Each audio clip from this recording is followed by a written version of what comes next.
Hey, my dear students, I am Prakriti Kapoor and I am here with the part 2 of this Moment book. And as you know that Moment is the book of class 9th, and we are studying the chapter 1, The Lost Child. Part 1 we have already covered in the previous video. If you haven't visited yet, just go and visit it once. Where you are watching this video, the video just above this video in the playlist is the first part. If you haven't visited, go and visit it once, because you'll not able to understand the second part if you're not knowing the half story of the first part. Okay, this is part 2 and I'm Prakriti Kapoor. So let's get started. So we were going through this chapter, The Lost Child. In this chapter, we have already read that there is a child who is going to the fair with his parents, and he is very happy and excited to be there. And he was so much busy with his own sort of things that again and again he used to forget that he is with his parents. His parents used to call him again and again that come child come. They used to call him again and again, but he used to forget, and he used to get busy with his own things. Like he used to get busy with collecting that petals. He used to get busy in watching those toys over there in the shops. He get busy in watching that dragonfly, and sometimes he start playing with the worms on the footpath, right?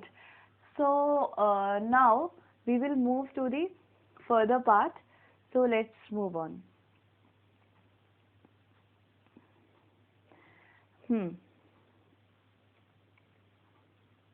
Yes. Here, from here, we have to read. We have to continue. That he was on the footpath, and his parents called him. His parents called him, and when he went there, there was a banyan tree, and he started playing there near that tree. Right? अभी हम आगे बढ़ेंगे. I have already explained you till here in the previous video. Must go through that video once. Okay. So let's get started. Yes. As they neared the village, the child could see many other footpaths full of throngs converging to the whirlpool of fair, and felt at once repelled and fascinated by the confusion of the world he was entering. So what happened now? As they neared the village, जैसे ही वो लोग गांव के पास पहुंचे, the child could see many other footpaths. The child was able to see many other footpaths. ठीक है? He was there on a footpath and he can see many other footpaths also. Full of throngs. What do you mean by throngs? Throngs का मतलब क्या होता है? Throngs का मतलब होता है crowd. Throngs का मतलब क्या होता है? Crowd. So as he entered the village, what he saw there are many other footpaths, and on that footpath there is a crowd of people. Okay, converging to the whirlpool of fair, and all those footpaths are converging towards that particular fair. तो वो जो मेला है ना, उस मेले की तरफ आते हुए बहुत सारे फुटपाथ हैं, वो सब उस मेले की तरफ आ रहे हैं. वो ऐसे नजर आ रहे हैं जैसे they are converging over there. Converging मतलब क्या होता है? सेंटर्ड, सारे इकट्ठे हो जाना एक तरफ. और आगे एक और वर्ड का यूज हुआ है, the Whirlpool of the fair. Whirlpool क्या होता है? व्हर्लपूल मतलब होता है पानी का फुवारा. तो जो फुवारा देखते हैं उसमें बहुत सारी पानी की बहुत सारी लहरें जैसी बाहर आ रही होती है, लेकिन वो सब आ कहाँ से रही होती है? एक सेंटर पोर्शन से. तो सेंटर पोर्शन जो होता है ना, वहीं से सब सारी पानी का सारा वो निकल रहा होता है. एकदम उसी तरीके से अलग अलग फुटपाथ इस तरीके से जाकर उस मेले में मिल रहे हैं जैसे लग रहा है कि वो सेंटर पोर्शन है मेला, और वहीं से फुआरे वाली गलियां निकल रही हैं. ठीक है, फुटपाथ निकल रहे हैं. जैसे वो वहां एंटर करता है, वो थोड़ा सा कंफ्यूज है, वो थोड़ा सा परेशान भी हो रहा है, थोड़ा सा अनअट्रैक्टेड भी हो रहा है कि अरे बाप रे कितनी भीड़ है, कहाँ आ गया. और उसे मजा भी आ रहा है ना, क्योंकि अब वो मेले में जा रहा है, उसे बात पता है. ठीक है, let's move on. A sweet meat seller hogged. तो स्वीट मीट सेलर मतलब एक मिठाई वाला है, वो हॉग्ड करता है. हॉग्ड का मतलब होता है टू कॉल, किसी को बुलाना. तो जैसे मिठाई वाले आवाज लगाते हैं ना, वैसे ही was calling. Gulab jamun, rasgulla, barfi, jalebi. So what he is hawking? He was selling his sweets. तो वो अलग अलग स्वीट्स के नाम ले रहा है, gulab jamun, rasgulla, barfi and jalebi. At the corner of the entrance, and the crowd pressed round, he countered at the foot of an architecture of many colored sweets, decorated with the leaves of silver and gold. So here is a description of that sweet meat seller. तो उसके shop पर क्या हो रहा है, जैसे लोग करते नहीं, मिठाई के ऊपर एक लगाकर एक पूरी बिल्डिंग बना देते हैं, तो वैसे एक आर्किटेक्चर बिल्डिंग बनी हुई है मिठाइयों की, और वो मिठाइयाँ जो हैं रखी हुई हैं सिल्वर और गोल्ड लीव्स के साथ, डेकोरेटेड है उस कलर्स के या डेकोरेशंस में सिल्वर और गोल्ड कलर की चीजें लगाई गई होंगी, और वहां पर डेकोरेशन बहुत प्रॉपर किया गया है, और आसपास के जितने भी लोग हैं वही भीड़ जो है उसके चारों ओर इकट्ठी हो रखी है. ठीक है, तो ये आपको मेले का ये जो है फेयर है, उस फेयर का एक डिस्क्रिप्शन दिया जा रहा है यहाँ पर. तो here is a description of that fair. So question can come in your examination. So that's why I'm telling you everything in Hindi also, right? Okay, let's move on. The child stared up open-eyed and his mouth watered for the burfi that was his favorite sweet. So what happened now? The child stared open-eyed. तो खुली आंखों से एकदम, जैसे होता है ना एकदम किसी चीज को देखना बुरी तरीके से कि मुझे बहुत पसंद है, तो वो जो है एकदम अपनी ओपन आईज के साथ में वो उसको देख रहा है. एंड हिज माउथ वाटर, उसके मुंह में पानी आ रहा है. For the barfi that was his favourite sweet. क्यों पानी आ रहा है? क्योंकि बर्फी जो है वो उसका जो है फेवरेट स्वीट है और वो उसे खाना चाहता है. I want that barfi, he slowly murmured. Murmured मतलब बड़बड़ाना या फुसफुसाना जिसको आप कह सकते हैं. तो वो धीरे से बोलता है मुझे बर्फी चाहिए. ठीक है, but he half knew as he begged that his plea would not be heeded because his parent would say he was greedy. So without waiting for the answer, he moved on. So what happened over there? That he said, he murmured that I want burfi, but he was knowing that his parents will not buy a burfi for him. He was knowing this internally, because he knew that whenever he asked for such things in a fair, his parents used to call him that you are very greedy, है ना. तो जैसे वो बच्चा कहेगा ना मुझे बर्फी खानी है, तो मम्मी पापा कहेंगे तू तो चटोरा है ही एक नंबर का, बस खाने की चीज देखी नहीं कि तेरे मुंह में पानी आ जाता है. तो ऐसे जो है पेरेंट्स उसको बोल के डांट देंगे. वो बात जानता है अंदर ही अंदर, इसलिए वो अपने माँ बाप से आंसर का इंतजार नहीं कर रहा. वो जानता है कि मुझे यही आंसर करेंगे, इसलिए बोल तो देता है कि आई वांट बर्फी, बट उसके बाद कुछ नहीं बोलता. ठीक है, आगे बढ़ जाता है. आगे बढ़ता है तो देखो क्या होता है वहां पर. A flower seller hawk. अब आगे बढ़ा तो वहां पर एक फ्लावर सेलर है, एक फूल वाला है जो सेल कर रहा है, हॉक कर रहा है, कॉल कर रहा है, बुला रहा है. A garland of gulmohar, a garland of gulmohar. क्या कह रहा है? गुलमोहर की माला, गुलमोहर की माला बेच रहा है ना. The child seen irresistibly drawn. तो चाइल्ड क्या महसूस करता है? उस चाइल्ड को देख के ऐसा लगता है कि वो अपने को रेजिस्ट नहीं कर पा रहा, अपने को दूर नहीं कर पा रहा, अनकंट्रोलेबल हो गया, अट्रैक्टेड हो गया उस फ्लावर की तरफ. ठीक है, he went towards the basket where the flower lay, heaped and half murmured, I want the garland. So what happened? It happened that he went towards the basket of that flower, that garland. माला, जो फूलों की माला का basket है ना, वहां पर जाता है उसके पास, और वहां जाकर जो है वो धीरे से मरमर करता है कि मुझे ये फूलों की माला चाहिए. But he well knew his parents about the refuse to buy him those flowers. But he was knowing that his parents will not buy this garland for him. तो वो ये अंदर अंदर जानता है कि पापा मम्मी इसको दिलाने वाले तो नहीं है, और वो ये भी जानता है कि मम्मी पापा क्या एक्सक्यूज देंगे. हम लोग भी तो ऐसे जानते होते ना, क्या होगा कोई चीज मांगेंगे और पेरेंट्स को मना करना होता है तो वो क्या एक्सक्यूज देते हैं. तो इस बच्चे को भी सब पता है इसके पेरेंट्स के बारे में. तो ये क्या कहता है कि because they would say that they were cheap, so without waiting for the answer he moves on.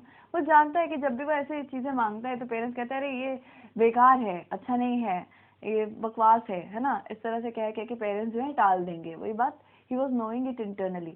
तो वो जानता है, तो वो इस बात में इंतजार नहीं करता कि मम्मी पापा उसको कुछ कहें, वो अपने बोल देता है आई वांट द गार्लैंड. वो जानता है कि मना तो करेंगे, आगे बढ़ो, तो वो आगे बढ़ जाता है. He moved on. Okay, so here we are in next page. आगे बढ़ता तो क्या देखता है a man stood holding the pole with yellow, green, red, purple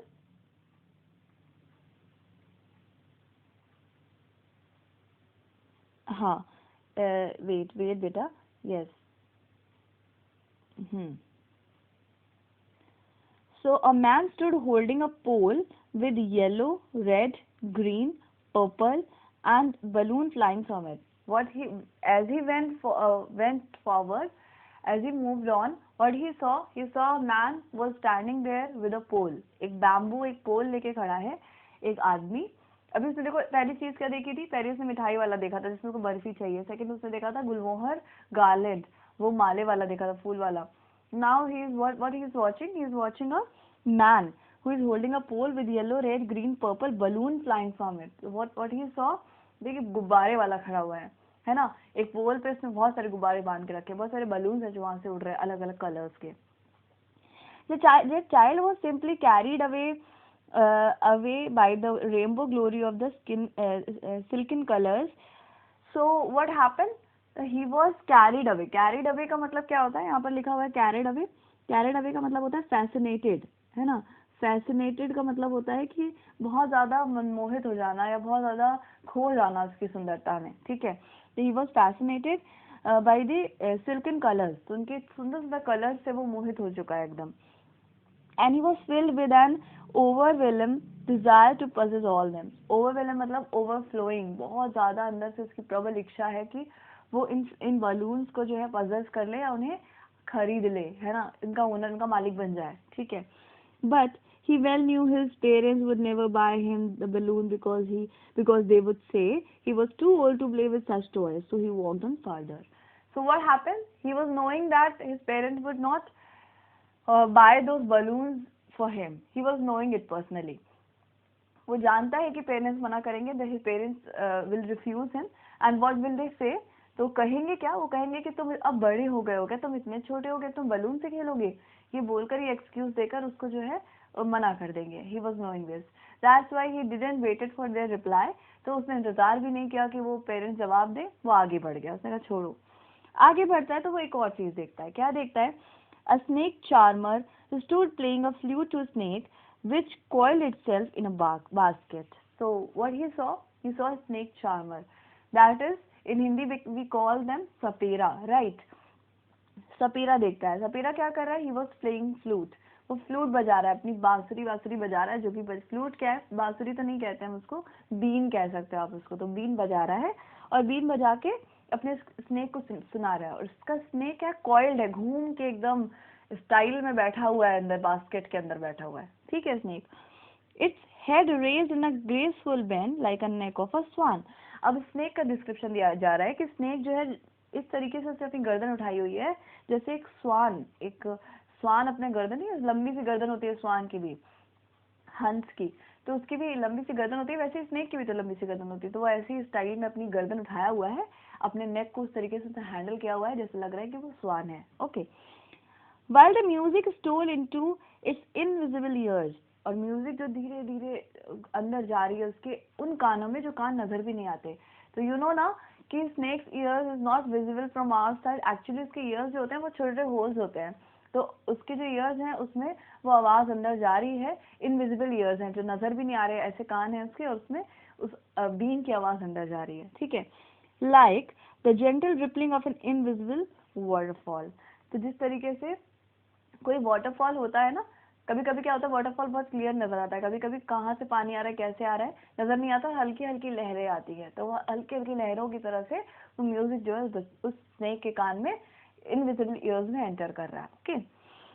the child went towards the snake charmer, but knowing his parents had forbidden him to hear such course of music as a snake charmer's play, he proceeded farther. So he was fascinated again. He was again fascinated with that music of that flute. तो वो उसको फिर मजा आता है, उस बच्चे को सोचता है कि चलो. वो जैसे ही स्नेक वाले के पास पहुंचता है उसको याद आता है कि उसके जो पेरेंट्स हैं उन्होंने क्या किया है, उसे फॉरबिडन किया है. फॉरबिडन का मतलब क्या होता है? प्रोहिबिटेड. आप कहीं पर उसको लिख लीजिए, मैं यहाँ लिखती हूँ, देखिए लिख जाए तो नहीं लिख पाएगा, सॉरी. तो आप जो है अपने आप से लिख लीजिएगा. प्रोहिबिटेड मतलब होता है मना कर देना. यहाँ लिख देती हूँ प्रोहिबिटेड. प्रोहिबिटेड मतलब रोक लगा देना. तो उसके पेरेंट्स ने जो है रोक लगा रखी है उसके ऊपर, और उसे कहा है कि ऐसी बेकार म्यूजिक मत सुना करो। तो उसे याद आया कि पापा मम्मी मना करेंगे, और वो ये समझ कर आगे बढ़ जाता है। ठीक है, let's move on. Yes,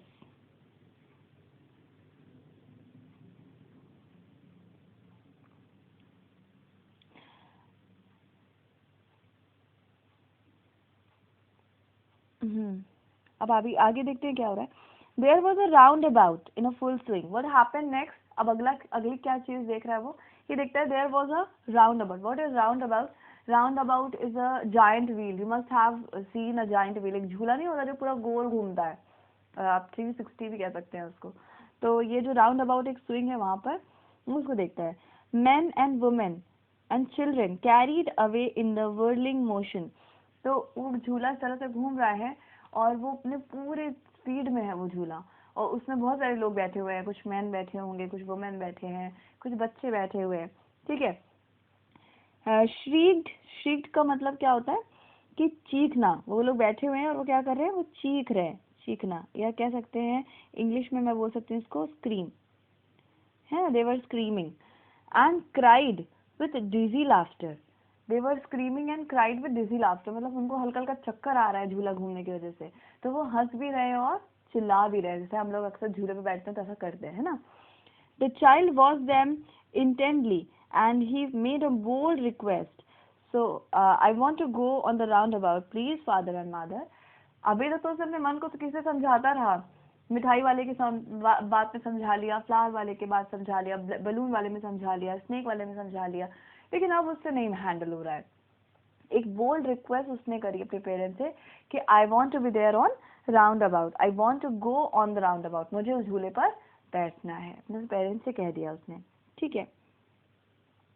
there was a no reply. अब क्या होगा, पापा मम्मी से उसने कहा है, पिछली बार उसने पेरेंट्स से कुछ कहा था, कुछ मांगा था ना, क्या मांगा था आप मुझे कमेंट करके बताइएगा। तो पेरेंट्स ने क्या जवाब दिया था, गुस्से में मना कर दिया था, लेकिन मम्मा ने, उसकी मदर ने उसको जो है इस तरह से डाइवर्ट करके प्यार से इधर उधर करके बहला फुसला के ले गई थी। लेकिन इस बार जब उसने फिर से रिक्वेस्ट करी है, बड़ी बोल्ड रिक्वेस्ट कि मुझे बैठना है उस झूले पर, तभी पेरेंट्स क्या कहेंगे, let's see. There was a no reply, कोई रिप्लाई ही नहीं आया, इस बार कुछ बोला ही नहीं किसी ने। He turned to look at his parents। अब वो पीछे पलट के देखता है कि कुछ कह के नहीं रहा, भले ही डांट ही दें, कुछ तो बोले, पलट के जैसे देखता है, they were not there। तो क्या पाता है कि पेरेंट्स तो वहां पर है ही नहीं, मैं बोल रहा हूँ, रिक्वेस्ट कर रहा हूँ, and there is no one to listen him, parents तो है ही नहीं सुनने के लिए। Ahead of him, he turned to look on the either side, they were not there, he looked behind, there were no sign of them। Then what happened? अपने आगे देख रहा है, अपने पीछे देख रहा है, अपने अगल बगल देख रहा है, बट कहीं भी उसको उसके पेरेंट्स नजर नहीं आ रहे हैं। A full deep cry rose within his dry throat, and with a sudden jerk of his body, he ran from where he stood, crying in a real fear, "Mother, father!" So what happened? He was very scared now, ना, ऐसा होता है ना, कभी आपके साथ हुआ होगा कि पेरेंट्स इधर उधर हो गए, आप समझ नहीं आ रहा आपको क्या करें।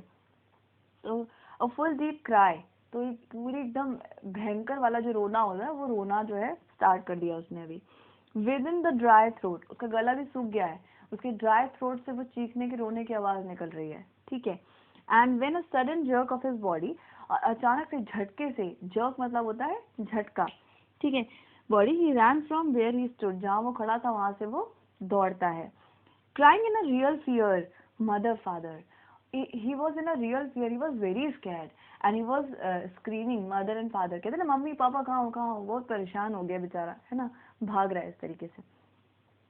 Tears rolled down from his ears, hot and fierce, his flushed face with convulsed with fear। So what happened next? कि उसकी जो आंखें हैं, उसकी आंखों से आंसू जो है, tears are rolling down, आंखों से जो आंसू टपक टपक के बहना स्टार्ट कर दिए हैं। और इसके अलावा क्या हो रहा है वहां पर, hot and fierce his flushed face, तो उसका चेहरा गरम गरम हो गया है, गुस्से वाला हो गया है। और फ्लश मतलब होता है रेड, रेड हो जाना, है ना, फ्लश्ड हो गया। With conversed with fear, converse मतलब कहते हैं जैसे रोते रोते कुछ लोगों को हल्के हल्के जर्क आते हैं, जैसे करके कुछ लोग रोते हैं ना, तो ये वाला जो कन्वर्स्ड है मतलब is a sort of jerk while a person is crying. तो कभी कभी बहुत परेशान होने पर जब रोते हैं ना, तो वो सुबह सुबह के रोते हैं कुछ लोग, है ना, तो वो सुबह सुबह के रोने का जो एक झटका होता है, उसे कहते हैं कन्वल्स।